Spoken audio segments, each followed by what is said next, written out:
compounded in my case by the very deep fears of being evil, which seemed to be common to gay youth from religious backgrounds.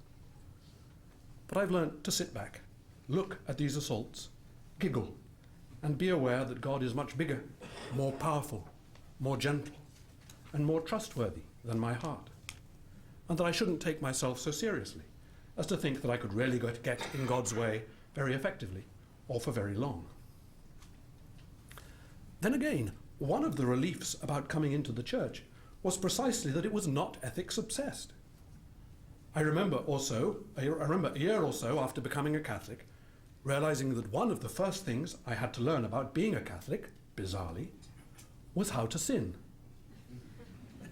In the world of my formation, being good was obligatory and boring.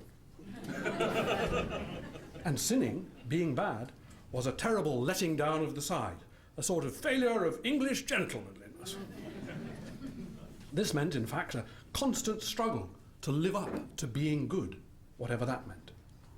Curiously, a strong belief in justification by faith alone seems to have, as its psychological counterpart, an extreme need to justify oneself. As a Catholic, I had to learn that sin is boringly normal, and that what is exciting is being pulled into learning new things called virtues, which are ways in which a goodness which is not ours becomes co-natural with us, and that this is something of an adventure. I had to learn how not to be so concerned with whether I was getting things right or wrong, but to learn instead to relax into the givenness of things. I can scarcely tell you how strange it sounds in retrospect, but I was discovering that it is part of the mercy of the Catholic faith that those of us who are infected by spiritual haughtiness find ourselves being lowered slowly and gently into the mud, the slime, of being one of ordinary humanity, and learning that it is this ordinary humanity which is loved as it is. If there are to be any diamonds, they will be found amidst the clay, and as the outworking of the pressures in the clay, not perched on high on stalks, trying to avoid being infected by so much common carbon. Part of this induction into being Catholic has been the discovery of the secret presence of Our Lady, permeating everything. For many of those of us brought up in Protestant backgrounds, it takes a long time to begin to make sense of what can come across as a psychological weirdness with which it's difficult to identify, and which doesn't seem to strike chords in us. But I have come to rejoice in and love Our Lady and the difference which she constitutes in the Church. For it is she who makes it impossible for the Church successfully to turn itself either into an ideology or into a moralistic enterprise. She can never quite be co-opted into standing for something other than what she is. And what I've come to associate her with being is the link, the non-opposition between the old creation and the new, between nature and grace, between the Israel of the prophets and patriarchs and the new universal Israel of God.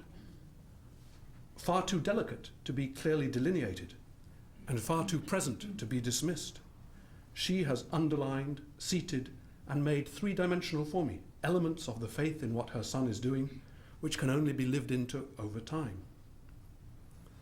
The Feast of the Assumption, in particular, is one where my heart soars, and I have, over my 27 years of being a Catholic, enjoyed two special moments of grace from Our Lady on the solemnity of the Assumption.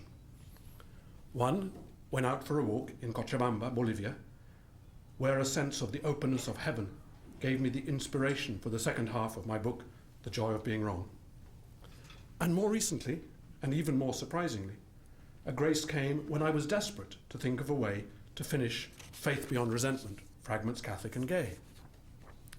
I was in Rio de Janeiro, lucky me, running out of time before I had to hand in the manuscript, and was stuck at the end of my tether and on my way to sleep, having spent Sunday the 15th of August failing to do anything on the computer other than play Free Cell and Solitaire.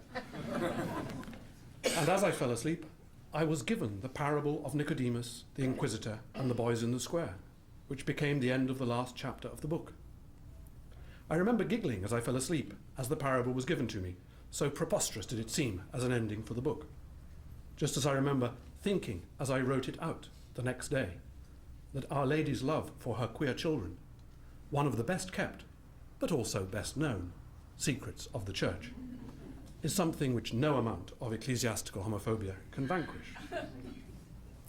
I recently came across what was for me an entirely new and wonderful avocation of Our Lady. This is Our Lady Undoer of Knots. It's knots with a K. Knots. I stumbled upon a locally carved statue of her in Brazil, which I bought without knowing anything about the devotion. This turns out to come from Augsburg in Germany, from a painting by an unknown artist dating from 1700. What on earth, you may ask, is a devotion from a Baroque part of Germany being sculpted in Salvador, the most African part of Brazil? But this is part of the uncanny wonder of the Catholic Church. The image is of Our Lady of the Immaculate Conception holding a cord with knots in it, which she's undoing. This avocation gives me great peace, since it's clear to me that the knots concerning the relationship between grace and desire, sin and concupiscence, which have been so tied up into a scandalon for gay people in the life of our Church, are being gently and carefully undone by hands blessed with far more patience and delicacy than I could hope to muster.